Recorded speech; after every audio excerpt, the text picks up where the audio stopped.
নমস্কার বন্ধুরা, আপনাদের কাছে একটা ছোট্ট ভিডিও নিয়ে এলাম। ভিডিওটা নিয়ে আসার কারণ হচ্ছে একটা বাচ্চার খুব শরীর খারাপ। আয়ুষ্মিকা দাস, বাড়ি রানাঘাট। সোশ্যাল মিডিয়ায় আমি দেখতে পাচ্ছি, ফেসবুক, ইউটিউবে যে ভিডিও ছাড়া হচ্ছে বাচ্চাটাকে নিয়ে। বাচ্চাটার এমন একটা রোগ হয়েছে যে রোগটা সারাতে গেলে 16 কোটি টাকা লাগবে, একটা ইঞ্জেকশনের দাম, সেটাও আসবে বিদেশ থেকে। তাই ভগবানের কাছে প্রার্থনা করি যাতে বাচ্চাটা তাড়াতাড়ি সুস্থ হয়ে যায়। আর আমরাও চেষ্টা করছি যাতে বাচ্চাটাকে কিছু হলেও সাহায্য করার। আমিও সাহায্য করেছি অল্প কিছু। যদি আপনারাও পারেন তো বাচ্চাটাকে সাহায্য করে থাকবেন।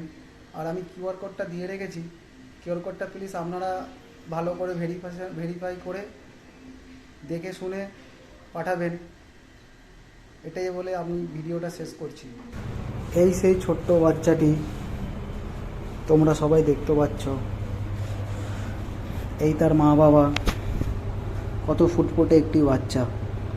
এই বাচ্চাটাকে তোমরা প্লিজ সাহায্য করো যাতে ও তাড়াতাড়ি সুস্থ হয়ে যায়। আরও একটা কথা বন্ধুরা, ভালো করে ভেরিফাই করে তবেই তোমরা টাকাটা পাঠিও প্লিজ, আমার এটা রিকোয়েস্ট।